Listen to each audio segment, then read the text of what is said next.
اگر آپ سے کوئی پوچھے کہ اس دنیا میں سب سے پہلے حج کس نے کیا تو شاید آپ نہیں بتا پائیں گے۔ دوستو، آپ کی جانکاری کے لیے بتا دیں، سعودی عرب کے مکہ شہر میں کعبہ شریف کی تعبیر تو آدم علیہ السلام کے دور میں ہی ہو چکی ہے۔ روایتوں میں ملتا ہے ہمیں کہ جب اللہ نے حضرت آدم علیہ السلام کو جنت سے نکال کر زمین پر بھیجا تو آدم علیہ السلام نے اللہ کے حکم سے پہاڑوں سے پتھر لا لا کر خانہ کعبہ کی تعبیر کی، لیکن اس کے ہزاروں سال بعد جب حضرت نوح علیہ السلام کے زمانے میں جو بھینکر طوفان آیا تو اس طوفان میں کعبہ شریف کا ڈھانچہ بھی ڈھہ گیا تھا، لیکن اتنے وشال کائے طوفان کے باوجود بھی اس کعبہ شریف کی بنیاد باقی رہی۔ دوستو، آج سے تقریباً 4000 برس پہلے مکہ کے اندر کوئی بھی نہیں رہا کرتا تھا۔ پھر حضرت ابراہیم علیہ السلام اللہ تعالیٰ کے حکم سے اپنی بیوی حضرت ہاجرہ اور بیٹے حضرت اسماعیل علیہ السلام کو لے کر روانہ ہو گئے اور اس مقام پر پہنچے جہاں پر آج مکہ واقع ہے۔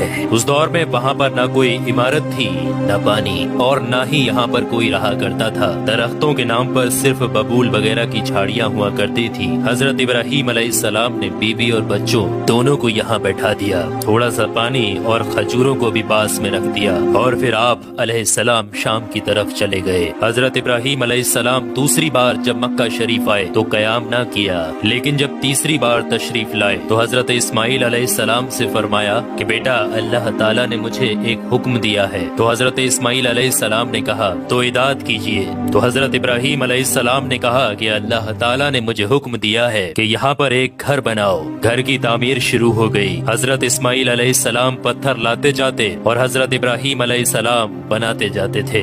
جب تعمیر ذرا بلند ہو گئی تو حضرت اسماعیل علیہ السلام ایک پتھر کو اٹھا کر لائے جو کہ حضرت ابراہیم علیہ السلام اس پر کھڑے ہو کر تعبیر کر رہے تھے۔ یہی مقام ابراہیم بھی ہے۔ یہ باپ بیٹے دیوار کو اٹھاتے جاتے تھے اور دعا کرتے جاتے تھے، اے پروردگار ہم سے قبول فرما، تو سننے اور جاننے والا ہے۔ انہوں نے گھر کی تعمیر نہ مٹی سے کی اور نہ چونے سے، بس پتھر کے اوپر پتھر رکھتے چلے گئے، اور نہ ہی چھت بنائی اور نہ کوئی اس کا دروازہ۔ اور پھر بعد میں الگ الگ زمانے میں پھر بیت اللہ کی تعمیر ہوئی، قریش نے بھی تعمیر کی اور ان کے بعد بھی ہوئی۔ کہتے ہیں کہ اس وقت اسماعیل علیہ السلام کی عمر 20 ورش تھی۔ حضرت ابراہیم علیہ السلام نے بیت اللہ کے پہلو میں بکریوں کا ایک باڑا بھی بنا دیا تھا اور اس کے اوپر پہلو کی چھت ڈال دی تھی۔ پہلے بیت اللہ کی جگہ پر ایک سرخ رنگ کا ٹیلا تھا، اکثر سیلاب اسے ادھر ادھر سے کاٹتا رہتا تھا۔ جب حضرت ابراہیم علیہ السلام تعمیر کعبہ سے فارغ ہوئے تو حضرت اسماعیل علیہ السلام سے ایک ایسا پتھر لانے کے لیے کہا